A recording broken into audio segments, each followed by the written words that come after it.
Welcome back, Washington Balkans fans, episode 237 of the podcast. Today, we're going to coin this one, Kluver, shut the fuck up. The men are talking. This is the most excited I've ever been for a podcast because this is my favorite athlete on the planet right now. The kid literally accomplished the goal that I was trying to accomplish, from the day he stepped on the basketball court. He's been the best. He's been unstoppable. The Muscatine's finest, the king of Muscatine, Joe Wieskamp, is on our podcast to talk to us. And the newest member of the San Antonio Spurs. Congratulations, Joe. You made it to the NBA, dude, and I'm the most hyped human on earth right now. Thank you, guys. I'm excited to be here. Give it up for the man. I'm fucking hyped. What does it feel like, man? Close your eyes and take me back to when you were shooting hoops in the YMCA. You walked through them doors to put in another day at the Y, and then that kid is in the NBA right now. It's just crazy. I don't think a lot of people realize the amount of work that it takes to get to this point.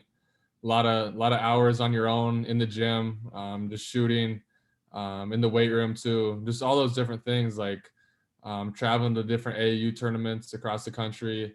The amount of sacrifice that my parents and my family have made to help get me to this point. And so just to hear my name called the other night and to finally be here it's surreal.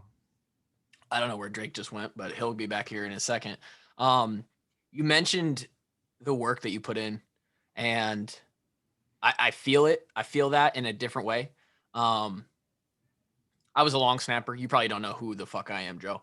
But I'm the tech guy who makes this thing go round around here. And shooting free throws and shooting 3-pointers is kind of similar to long snapping. It's just a bunch of reps. It's a shitload of reps, and it can get boring. It's monotonous, man. It's just the same thing over and over. And it's that way for a reason. You're trying to make that muscle memory. And in the long hours in the gym, it's hot, you're sweating, man, your friends are, chilling at the pool, or they're all hanging out, or you're, doing whatever, and you're in the gym putting in work. What was going through your mind during those sessions that kept you through? Because for me, I tricked myself into thinking it was like, oh, I'm like better than everybody else because I'm putting in work right now. Like no one's doing it, but I am, right? And you had to almost be sick in a way. You just had to enjoy that process. So what was it in your head? Yeah, I mean, like you said, it's muscle memory. So you gotta be in the gym every single day, just getting the feel for the shot. I know there's been times where if I take a couple days off, it's like I don't feel good about myself. Like I know my shot's still there because, like you said, it's muscle memory. But my mindset has always been like I just want to get a little bit better each day. I know that my ultimate goals are far down the road, but if I can just chip away each and every day, then I'll get there one day. And that's what I've done up until this point, and it's really paid off. And I know I'm just going to continue to keep doing that moving forward. Dude, it was like 2013 when I was telling everybody about the skinny assassin from Muscatine. I'm like, listen to me. This kid is going to be unbelievable. And you committed to Iowa super early, and huge props to you for not backing out on that, because I told everybody that I could that I would have backed out on that and I would have gone to Duke. So like big props to you for sticking to your commitment. What do you think was the best moment in your high school career? Because I have one in particular that I couldn't believe was happening. Yeah, I'm gonna give you two. The first one, my senior year at home against Bettendorf on senior night. For those of you guys that don't know, I scored 54. It was cake auction, which is like just a huge fundraiser for the whole town, and it was just a crazy environment. Joe, I scored 54 my senior year. That was my number one for me too, because I drove back from Iowa City to watch that Holy game. Shit. And the place was packed, and the amount of autographs you had to give out after that game was unbelievable. Yeah, the gym was stupid. Like it was packed, standing room only. That was definitely one of the best. And then number two was the sub-state final, when we won that game and made it to state, the first time that Muscatine's made it to state in 16 years. I think I remember seeing you there. You might have been courtside. I think Jack one time after a big three or a big play, he flexed towards you guys, and it was cool to see you there. I And almost got thrown out of I was gonna say the. Drake might have killed somebody. Listen, dude, I almost got sent home. Oh, that's not good. Like Drake's the kind of guy that will just take one for the Muscatine basketball team and break a guy's leg so that they don't have their best player. yeah, no, those were definitely the top two moments in my high school career. He mentioned the skinny kid, right? And Joe's not so skinny anymore. Joe got a little bit bigger. I don't know about that. He got a little bit bigger. You never got as big as Drake. And not everyone does. I was hoping he'd give us a flex there, but he's too modest. No, he would never flex for us. Compared to you, Drake. Well, yeah. The weight room is a large part of college sports. And Were you worried about lifting too much and screwing up your shooting mechanics? Because I've always wondered about how big dudes with big muscles can always keep the same stroke. Not really. I think Coach Hawkins had such a great lifting program in high school that. Shout out to Coach Hawkins, man. Yeah, no, he's terrific. He's definitely a big part of the reason I'm here. But I was never worried about it because I trusted those guys that were putting us through those workouts. Like I trusted his routines and all those different types of things. So I was never really worried about it. For me, I watched your game. I mean, it's evolved on so many levels, and I think you would echo that. But I watched it evolve from so Drake and I are both exercise science majors, and we're kind of nerdy about the body, working out, that kind of shit. And I watched your game evolve, not from a skill level, but from a physical readiness level, from year 1 to year 2, and then year 2 to year 3 again. Was that something that was a prominent sort of goal in the off season, both years? How did you approach that? Yeah, I mean, just you realize the physicality of the Big Ten. Night in and night out, you're getting guys up into your space, guys that are older, stronger.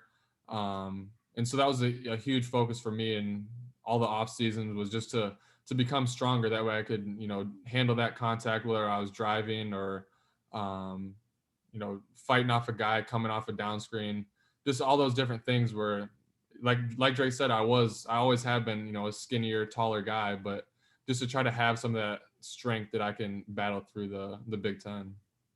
You were never afraid to finish at the rim, something that I'm envious of, because I never made it to the rim. I'm 5'10". You get me on an empty court, 30 minutes into a nice old warm up, and I could touch the rim, but I don't do things like you. There's a lot of dunks from your college career, and a couple from your high school career that I went back and looked at on your. Dude, some of the high school dunks, somebody threw you one off the backboard and I went ballistic. I don't remember what happened, but I blacked out. Yeah. Are there any that stick out to you? I think probably the main one that sticks out to me would be at Ohio, or it was at home against Ohio State when I split the defenders and rose up and kind of dunked over EJ Liddell. But there's definitely been some cool moments. I know there's been a couple posters in high school too. But yeah, lots of good dunks. And that was one of my questions too. I put down, did he ever feel bad about what he did to kids in high school? Never. I mean, I love it. Like, it sounds bad, but at the end of the day, I was the one in the gym putting in the work. Yep. I prepared year round for the high school season. Like, other kids were playing other sports, and I mean, credit to them to be able to do, to have multi-sport athletes. But for me, my focus was always basketball. So that's what I prepared for year round. And at the end of the day, I was going out there to try to, kill those dudes. I was trying to just do whatever I could to help our team win at the end of the day. Absolutely. Why basketball? Was it, your parents gave you the basketball when you were 3, or you did play? Also, shout out to the Wieskamp squad, because they've been shouted out on multiple occasions on this podcast. We gotta give hey, shout out your brother, bro. Part of the walk-on army on this shit. Yeah, he would be upset if I didn't give him a little shout out. So definitely shout out to Sam. Shout out to the whole family. They're huge supporters of your guys' podcast. What legends. We appreciate that. But so Joe just picked up a basketball at 3, or did you play soccer and baseball, t-ball like everybody else, and then basketball just ended up kind of being the one you gravitated towards? What was the story there? Yeah, I played pretty much all sports growing up. Baseball, football, soccer. I was actually on the swim team at one point. Basketball. I heard Um, those Muscatine swimmers are a bunch of pussies. I don't know about that. My neighbors actually were the Jacksons. I'm And they're kidding. And we've talked about the Jacksons because yeah, Tate's the one that swims for the U.S. national team now. no, it's crazy. Those guys are really talented. But yeah, I played all sports growing up, but basketball was just the one that I grew a love for. It was what I was best at, and I knew that it was a sport that I would have long-term success in. Well, you can see the future, brother, because the success is here. Um, you get the call on draft night. What's that feel like? Because me and Drake don't know. My heart was pounding. I mean, it was like 2 to 3 months since the season ended, leading up into the draft, and just all the uncertainty moving forward. You don't know where you're going to end up in the world. Um, but just to get the call from my agent, it was a couple picks before my name was actually called, so I was able to tell my family where I was going, and you know, I think some tears were shed, lots of hugs, but then we were able to by that whole time, then my name was actually called on TV, and it's so surreal. Lots of hard work put into that moment, and just very thankful that I was one of the 60 people to hear my name called, because there's a lot of talented guys out there that went undrafted, and so it's just such a blessing. This might be a dumb question, but is Pop still the coach? Yeah, he is. You're playing for Greg Popovich. He Yeah. has coached the Olympians. He's coached every one of the best basketball players in the world. Like, that is so insane to me. Yeah, I'm excited to meet him. He's obviously over in Tokyo with the Olympic team, but when he's here, I'll definitely be a little starstruck. I mean, you're already repping the new digs. You're in the hotel room. I imagine there it is, Spurs. Um, At my photo shoot today, put the jersey on for the first time. wow. What number do they give you? 1-5. Yeah, Oh, that's slick. 1-5's icy. That's options were a little limited. Obviously, DeMar's number 10, Tim Duncan's 21, the high school throwback. But I'm excited to be 15. It's a good number. You're walking through. I mean, shit. You get the call, and then it's like on the back end, you set everything up. And it's like, okay, well, you're flying down to San Antonio. I'm sure you had like a few media things already. You're already on the social media. Before we hit record, I asked you if you're already in the playbook and you're already trying to learn that shit. I mean, it's full go right away. Does it has it even set in yet? Is it even real? I don't think so. Because by the time I was drafted, obviously the draft is a long night. I think it was around 11 o'clock, and then celebrating with my family a little bit. But then you get the call you see some San Antonio numbers start popping up on your phone. So you know you got to take those ones. Yep. And one of them was one of the staff members saying, we got a flight for you tomorrow at 6 a.m. Luckily, I got it moved back until like 9:30, but it's just crazy how quickly you turn around. And obviously you're so excited, you're so thankful, but you realize you have a job starting tomorrow. Like, how crazy is that? You Hey. just went from being a college kid to having one of the most high profile jobs on earth. no, it's crazy. I don't think it truly hasn't sunk in, but it's going to be a job. Like, it's obviously going to be a ton of fun. I'm going to enjoy the heck out of it, but you're expected to, be at the gym for however many hours a day, and you have media requirements, which it's similar to college, but it's just on a whole new level. And I'm excited to finally just to be in one spot. The draft process has been crazy. I've been flying all across the country to work out for different teams, living out of hotels. So to finally be in one spot where I can actually train, and I'm a guy that's like big on routine. So to have finally be able to get into a routine, I'm just really looking forward to it. That's got to be Did y'all stressful. go ahead, Clipper. No, I mean, that's got to be stressful. Routine is all about something to latch onto. You got to anchor to something, right? Like, whether it's a micro routine or a life routine, everybody has them. And when you're trying to be at your best, you're trying to literally play the best basketball you've ever played, because you're job interviewing in front of all these teams. But part of that process is having to deal with jet lag and staying in a bed that isn't yours and working out at times that you're maybe not used to multiple days in a row. Like, what was the big action steps in managing all that? No, it's crazy. So how these workouts are kind of structured is you'll fly in the night before, get into the hotel, and then usually the next morning you're, interviewing, you're working out. So you really got to take care of your body. In the hotels, I was, some gross hotel floors, but I was on the floor stretching the night before, the morning of. Love that. Just different things like that where you have to take care of your body because it truly is a long process. I think I took over 30 flights in the past couple months. Oh my God. And like you said, like you're trying to perform at a high level at all these different workouts. So it's taking care of your body, trying to eat the right things as you guys know, being, top athletes, but it's a crazy process. He called us top athletes, Drake. Did you hear that? Yeah. Too much credit. Didn't y'all draft a really good point guard? Yeah, his name's Josh Primo. That's cool because what a sick last name, dude. Primo. Fuck. It's always good to have a really good guy running the show that is like the same age as you.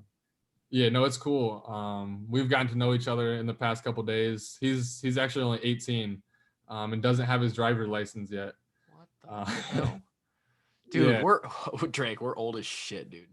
All these Olympians I'm watching on TV, it's like average age is like 22. I'm like, yeah, shit, we're out. When we got to the hotel, they had a rental car for us, and so I've been the one driving us around. So because he doesn't know how to drive. He's an NBA player, doesn't have his license yet, but it's been cool for us because we can ride together, go get food, and start to build this relationship early on. I'd love to know how you approach diet and what kind of instruction you guys had on that in college and how you go about that, because it's ultra important now, especially you talked about body work. Now you're literally a professional athlete who at this level, you're going to spend money on that kind of thing. You're going to spend money on good food, good, clean nutrition, body work, massages, cryotherapy, all that stuff.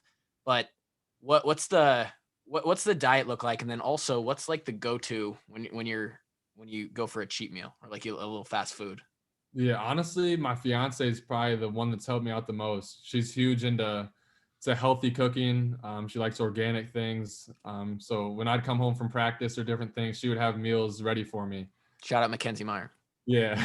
Also, who is also on my list because I was going to ask about, you're recently engaged, big undertaking there, and you're clear. I mean, your soon-to-be wife is fairly good at basketball herself. Dude, she's a flamethrower too. It's we F baby, F is for fuego, and the kids that y'all have are gonna come out shooting better than 50%. It's fucking insane. No, yeah, she's been, my rock throughout this whole thing. She's been such a huge support throughout this whole process, holding it down with the puppy that we have. And she was a terrific player too. We had a lot of fun times shooting together at Carver, rebounding for each other, and then coming home and she'd whip up a good meal. So can't thank her enough for all her support. Dude, this guy's living the dream. This guy's living the dream. Everybody listening right now, you gotta, I don't know, Joe, I'm not sure how you did it, and maybe you write a book someday. But this is called the American Dream 2.0, the athlete's American dream.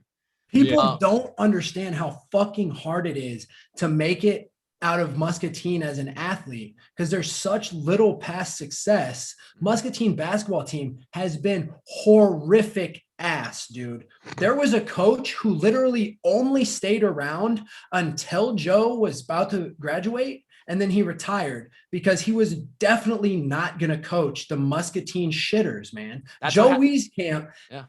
He took an entire city's basketball team from the Portland Trailblazers to the Golden State Warriors. I think the Trailblazers have been decent recently. Okay, maybe. Well, they used to be trash. I was trying to make a reference. Maybe they're trash still. I don't know.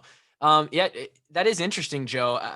And just talking to you and God, everything I've read about you and everything that Drake said about you, You're just the most humble guy, so you're probably not going to give me anything good here. But what is it? But what does it feel like to?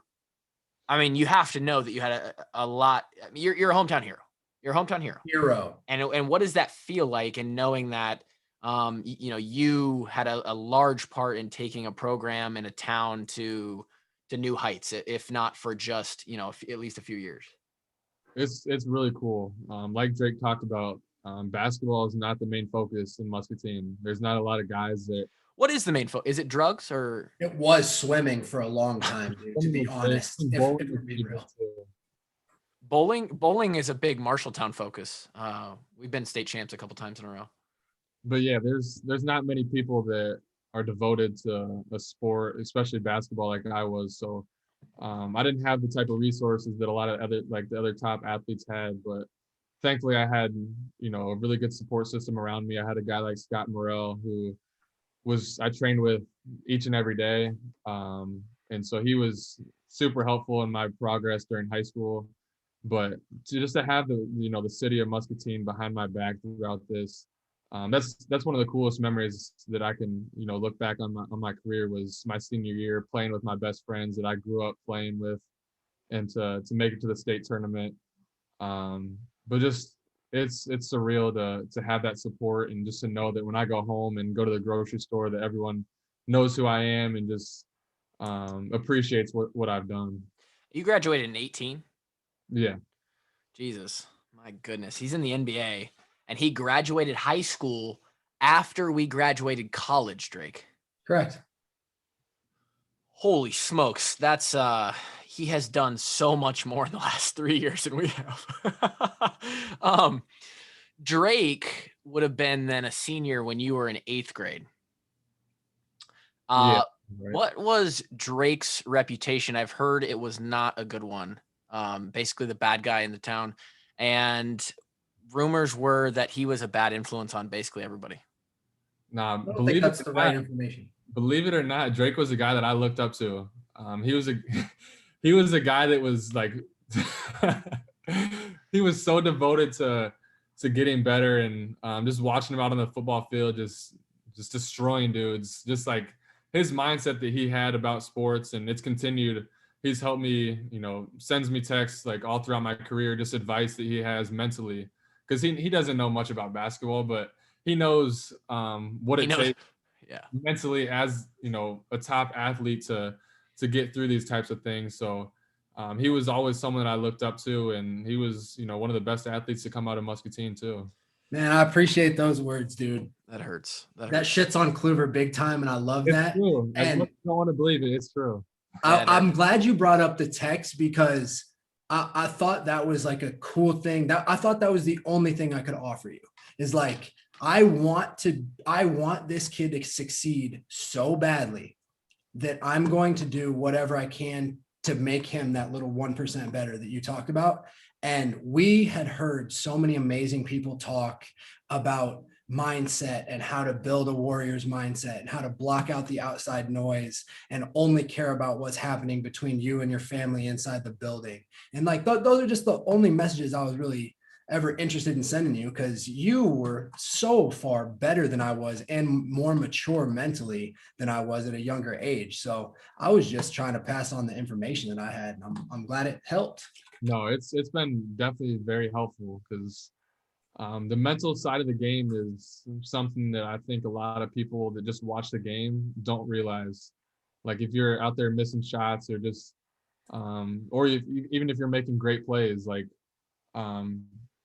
there's just such a big mental aspect that goes into the game, and preparing yourself for it, dealing with the expectations, just all those different things that go into it. So to have a guy that's been through it, I know the Iowa football program is really good at the mental side. So to just learn from you and just a lot of people has been really helpful. Talk to us about the pressure of being a shooter, because like everybody knew how lethal you were as a shooter, but nobody's perfect and everybody has bad days like you've talked about.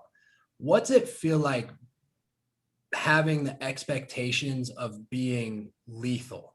Because a lot of people don't, Steph Curry has those expectations. there's Klay Thompson has those expectations. There's not a lot of guys who shoot 50% from 3-point. 46%, which is what most people listening to this podcast were hoping to shoot from the free throw line when they played basketball. No, I've had expectations on me since the beginning. I was expected to score 30 points a game in high school and you did. College. Just being a kid from Iowa and going to the home state school, like I had high expectations on me to go out there and perform right away. So it continued on. Just now that I'm known as, one of the best shooters that came out of the draft, is you're expected to go in there and knock down every shot that you take. And people think that if you miss a shot, like, maybe you're not as good as other, like you may think, or just things like that. Like you're expected to go out there and make every shot. And so that's something that I've worked through really, like my sophomore year in college. Like I went through a little slump where I didn't shoot it as well. And, but just got back in the gym, worked on those mental things like we talked about, and came out here and, shot at an extremely high rate my junior year. I'm glad you brought that up, because I think it would be ignorant to assume that any college athlete goes through their career without the valleys, the peaks. There's peaks and valleys. And I think that every guy or girl has their valleys. What was the thing to fall back on in that valley, right? Like, you're a good shooter. It's going to come back. It's like a hitter in baseball. It'll come back. You'll start seeing the ball again. I'm curious if you mentioned the mental side of things. We had Frank Garza on several times, and he talked about how deep him and Luka have gone on the mental side of things, to the point where I'm almost convinced that Luka has magical powers. And then also your wife to be playing at the same level, going through all the same things. Was that something you talked about with her? That is an interesting dynamic for me, to be able to talk to your significant other about the same athletic, maybe triumphs and obstacles. That shit would be badass. That would be wild. No, I think you hit it right on key. It was a combination out to different people. I have such a huge support system, but guys like Jordan Bohannon and Peter Jock were two of the guys that I reached out to, because they're two of the best shooters that come out of Iowa, and I know that they've had struggles as well. I've actually reached out to Luka and Frank and started to do some of that mental stuff, and we would do meditation before games and just some breathing techniques to slow your mind down, to almost just like shut your mind off. Because when you're a shooter out there, you don't want to have clutter. You just want to go out there and just trust the preparation that you've put in, and just be able to go out there and play your game as you've done so many times. But because when you have, thoughts out there, I got to make this shot or different things like that, then you're probably going to miss it. So it's being able to go out there and play with a clear mind. And having Mackenzie as well is, one of the top resources that anyone could ask for. A person that has experienced it firsthand, has played at that high a level, and has went through a lot of high times and, a couple lows, but she was a terrific shooter at Iowa too. So there was definitely times where we would talk about it, and she would help me through it. I gotta imagine you gotta be careful in that situation. Like, you have a bad game, or like you're down in the dumps, and she says something like in a coaching tone, and you're like, please shut the fuck. I mean, no, don't shut the fuck up. I'm sorry. I just don't want to hear it from you right now. Like, that would be hard to have someone who has validity behind what they're saying, but they're also your significant other, and you don't want them to be right about it, or you don't want them to like feel like they know more than. Oh man, that would be delicate. No, she was always really good about it. Like, because obviously, like we talked about, she's been through it, but at the same time, she wasn't sitting there trying to coach me up, like, your shots off a little bit this way or that. Oh God. She was never like that. She was just always so supportive and just really positive with me. And that's truly what I needed. Did you ever go into the gym and like it was just a bad night for you, and she's just like, yo, I'm gonna work you real quick on 10 shots. Like, we're gonna shoot 10 threes, and you walk out of there and she beat you by like 3 shots, and you're just like, well, I'm pissed. I don't like that. No, there's definitely been lots of times when we've went and shot together and rebounded for each other. And I mean, obviously we did different shooting competitions and she would beat me. Like she's a really good shooter. So it was a fun, competition. Like we're both two really competitive people. So it was really fun. Your kids are gonna hate you guys. They're never gonna win anything. Can you imagine? Like kids love nothing more than playing like horse and Yeah. one-on-one with their pops, and like they always dream about the day that they can beat their pops. And they're except never when their gonna beat pop them. shoots 50% from three. And their mom shoots just as good. Dude, like your kids will never win a game of horse in their entire life, and that's gonna hurt. But when they go play other kids, they'll smash.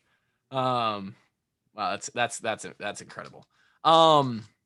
Last season, Iowa basketball, a lot of expectations going into the year, and you're going to be a junior. Probably at the time, especially now talking to you, getting to know your mindset, you're probably not thinking about the next level at all. You're just thinking about Iowa. But what was it like going into the season knowing, God, we're expected to win a lot of games and we're expected to go. Iowa fans hadn't been this hype about basketball in a long time with Luka coming back for his senior year. Maybe 30 years, No, it was obviously a different year with COVID, not having the fans at games, but still the expectation was on us to Luka set the tone when he decided to come back. He was talking about national championships and winning the Big Ten. So we had those expectations on our back the whole season. But we knew we had such a talented team that we could, if we bought into everything, that we could get those things done. Obviously came up a little bit short, but for the most part, I think we had a really good season and just a really talented team that I think dealt with all the adversity this past year. And I thought we, had a pretty good year. Drake, you know what the number one thing was that the scouts were writing down with this guy in interviews? He fucking answers questions really well. And very humble, dude. He says all the right things, man. Because you have to imagine that we've all seen what basketball gyms look like growing up. It's a lot of really arrogant kids with big egos that are trying to prove they're the best hooper. And like when it comes to being a hooper, people got big ass egos about them. So like you got to imagine these NBA executives have talked to a lot of assholes and guys that just don't carry themselves the way Joe does. So when a guy like Joe walks in the room, it's like, oh, what a breath of fresh air, man. This kid can shoot like a fucking flamethrower and he carries himself well. Like this is a dream. And look how clean cut he is. Everything about him.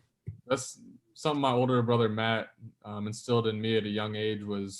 Is that Dr. Wieskamp yet? Because he's close. Soon to be, yeah. He's getting close to finishing up his PA school. So your parents had a doctor. Pops has his doctorate too, correct? He's a physical therapist, so. But he has a doctorate in physical therapy. I would have to ask him. I'm not entirely sure.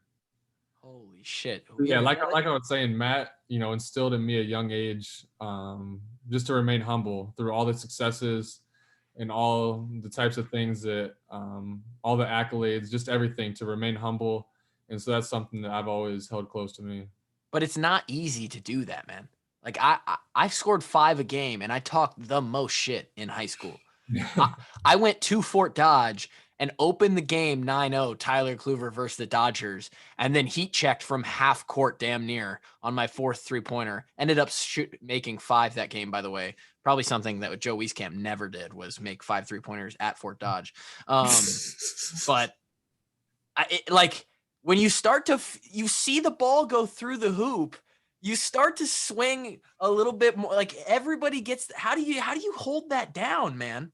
Because right now at 26, if I went to a Y game, a noon league game, and I hit one shot, I would start running around like my biceps were as big as my quads. And like I don't have that switch in me to just say nope, be humble. There's no humble about it. All right, I'm a god until I miss, which is the next shot for me. But like you're just okay with being the silent killer. Yeah? Yeah, I think it's just kind of my personality. Like you just said it. I mean, good for you. In AAU, I remember one of the reporters called me the silent assassin. So it's just like, I don't know. It's just who I am. I'm not a type of guy to showboat and do different things, scream. There's been an occasion when I've done it, but for the most part, I'm pretty even keeled throughout the game. Unreal.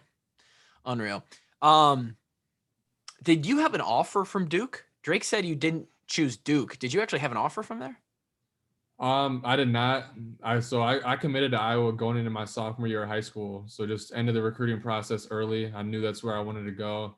I had a good relationship with Coach McCaffrey, and it was honestly my dream school. Being so close to there, knowing that my family, grandparents, everyone could come to all the games.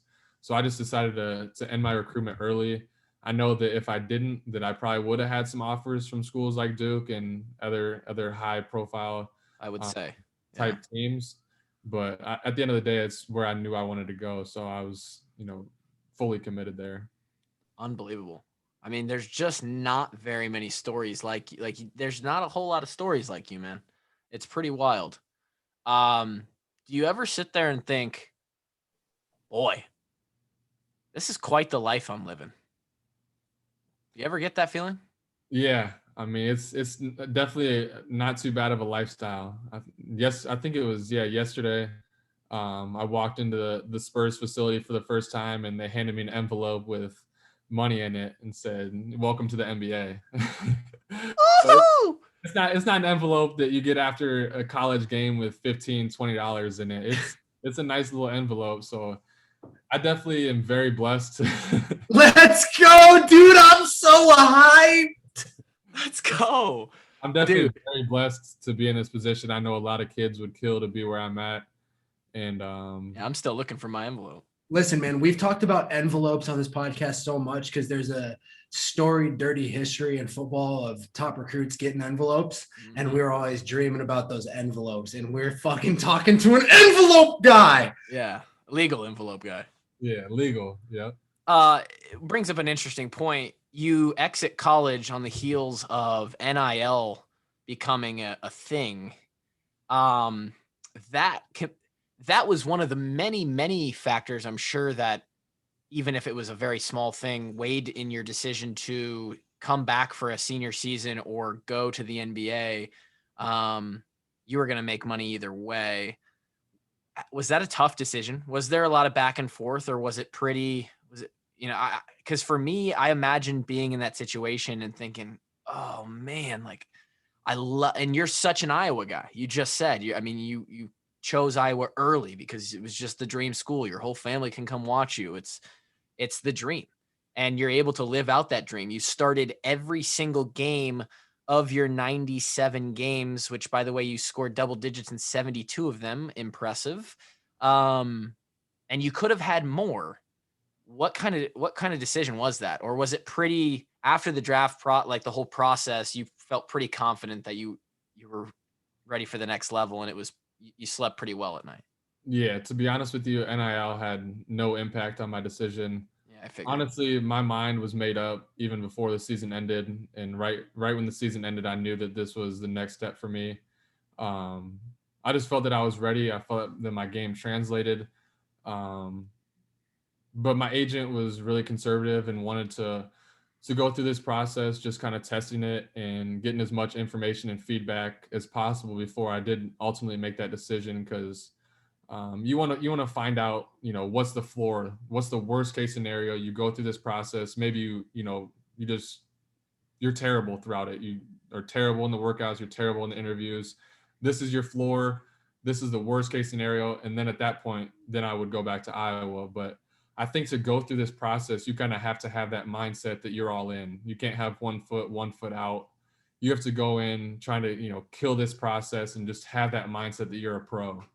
And that's the mindset I had throughout this whole time. And ultimately playing well at the combine was huge. Going to these workouts, performing well was another piece of the puzzle that goes into the decision maker's ultimate decision. But once I got the feedback from the combine, that's when I decided to stay all in, and I knew that I'd have a really good opportunity. I was about to bring up the combine, dude, because you nuked it. Like, you showed up to the biggest job interview of your life, and you got an A on the test. Like, big props to you, because the pressure on those things it could make diamonds, dude. Like in your case, it did, because you scored like 25 points in those combine games, which is kind of unheard of. Yeah, the combine was a really good week for me. Obviously playing well in those games and just doing well in the interviews, but it's a long week. It's pretty much a week-long interview, and it's tough to play in those games just because you know that everyone's trying to get theirs. Everyone's trying to go get paid. And so you have to have the mindset that when you get the ball, you got to try to take advantage of your opportunities. And that's really what I tried to do. Was whenever I was open, I was going to shoot the ball and I was going to knock it down. And so it really helped me out. And yeah, it was a great combine for sure. You get drafted. You're in San Antonio. You're wearing the the uniform, not the uniform yet, but the stuff. And you're clearly not a dumb guy. So now, as you move forward, and you said earlier, your goals are much further along, right? Like there's a lot left on the plate. Wieskamp still got a lot to eat, right? There's more envelopes to be had.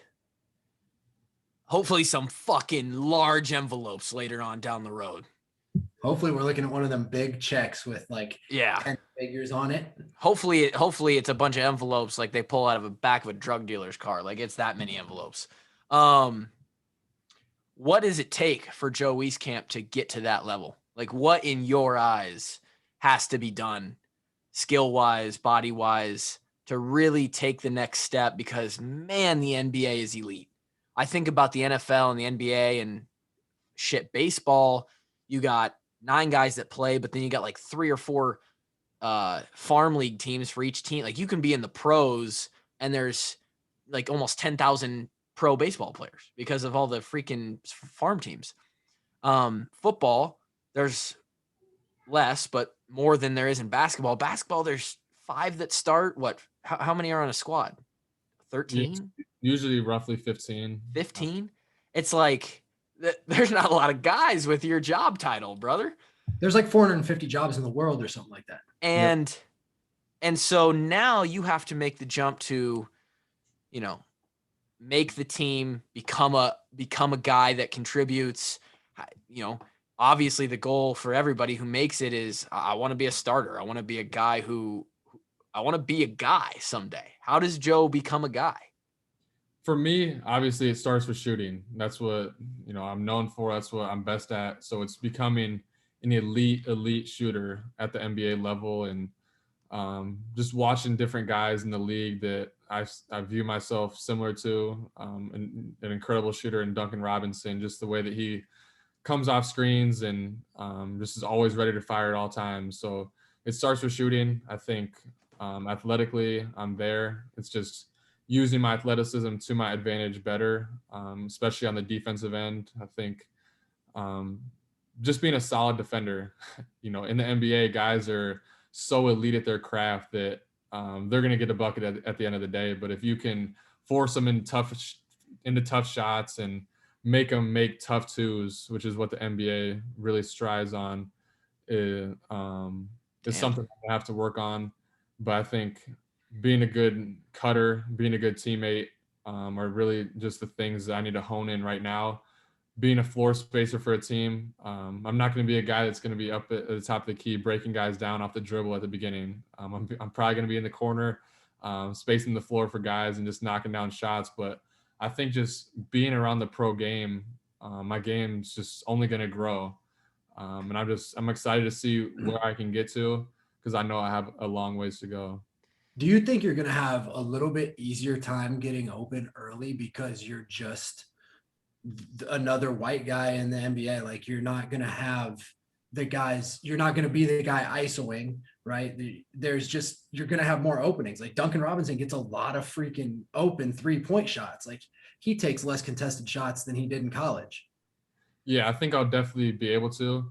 Because in college the scouting reports are crazy. I'm sure they're similar in the NBA, but if you're playing on the Nets, you have Kevin Durant, Kyrie Irving, James Harden. So, Bro, you're gonna be playing against these dudes. What? like you gotta pick your poison. And so for me, I'm gonna be known as an elite shooter. So guys are still gonna be up into my space. They're gonna try to run me off the line. And at the end of the day, these athletes are just incredible. They're a lot taller, they're a lot quicker, just all those different things. So I think that, you know, the floor will be spaced better and I'll be able to get more looks off, but it's definitely not going to be any easier. I'm curious if that means for you in training wise. I have to imagine that going to the next level, you watch guys shoot off balance, bodies twisted. I mean, they got little amounts of room. Does that translate in practice to you really extending that range? Like you're going to be practicing like absurd range, right? And you're going to be practicing shots that aren't always squared, right? Like it almost turns into a gimmicky thing because you're already an elite shooter, but now you have to be an elite shooter with no room and with very little time. And so does that, do you actually, I mean, you probably already practiced it a little bit, but do you think that will be a large majority of like a lot of the stuff you do now? Yeah, it's crazy because obviously being an elite shooter, just me going into the gym and just standing still, Right. catch and shoot, it's really not going to make me that much better because I already have the muscle memory.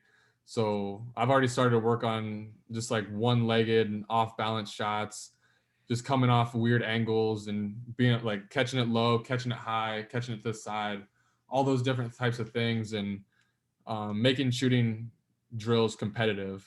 Make yourself think. Right.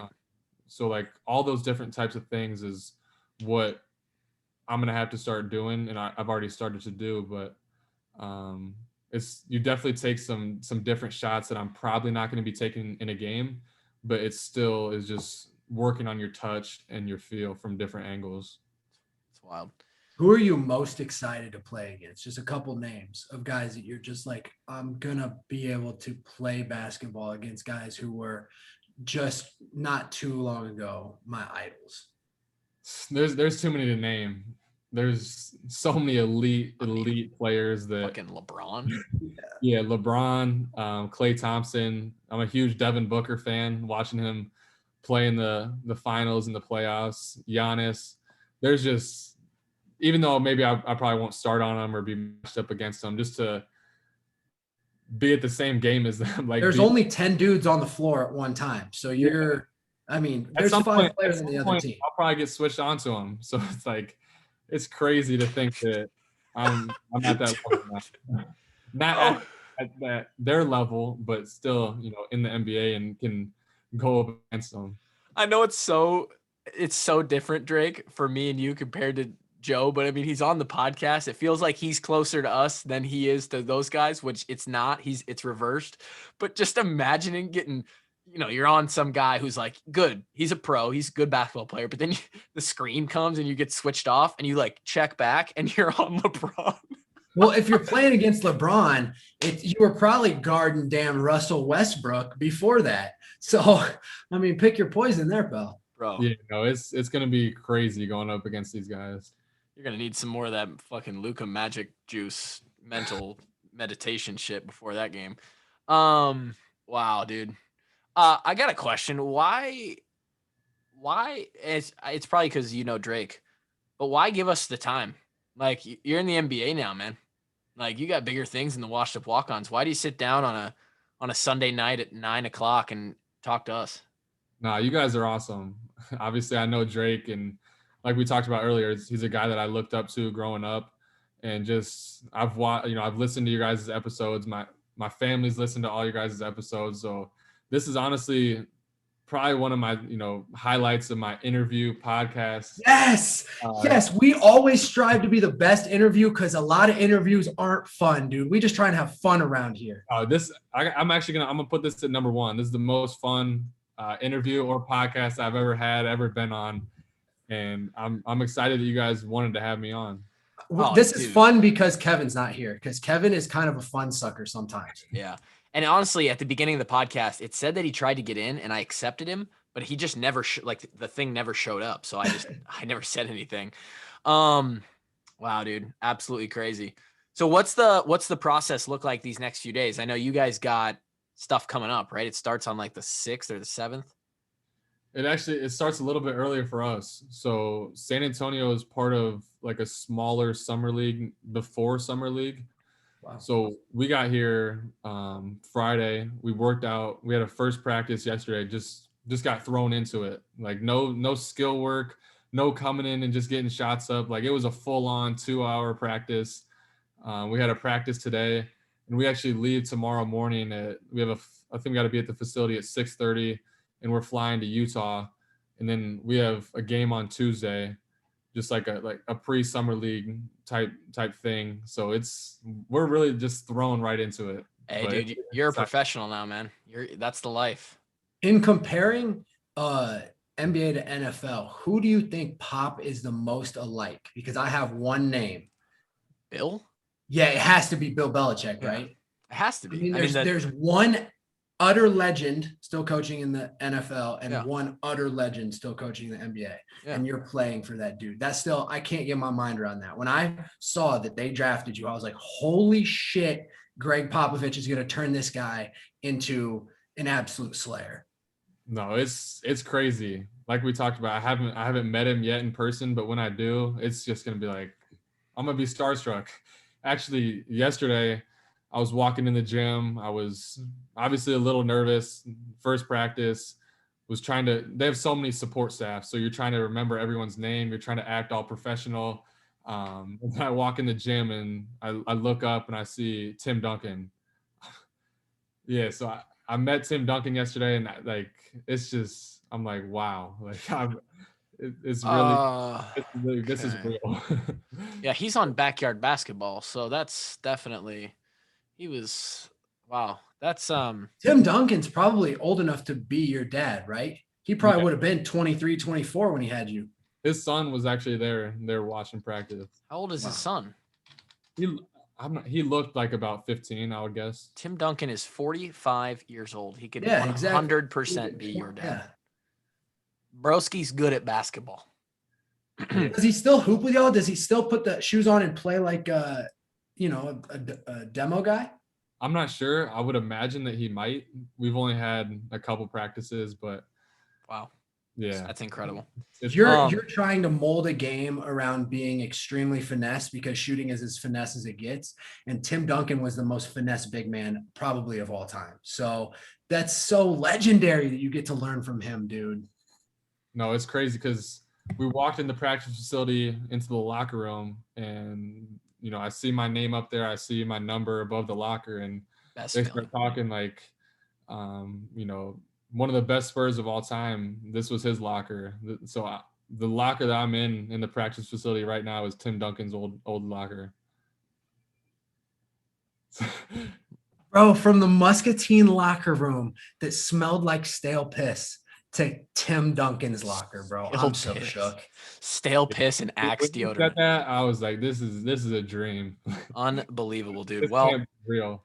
Well, you're getting up early and you're out of there. We gotta get you to bed. But is there anything? There's a lot of Iowa football fans clearly that listen to this podcast, but they cross over. A lot of basketball fans as well. And I'm sure because we got you on, there will be a lot of people who don't listen to us because of our normal bullshit that come in and deal with it for one episode. Is there anything you want to leave the Iowa fan base with after 3 years in Iowa City? Just want to thank the whole fan base for all their support of me, the whole team, just the whole Iowa athletics.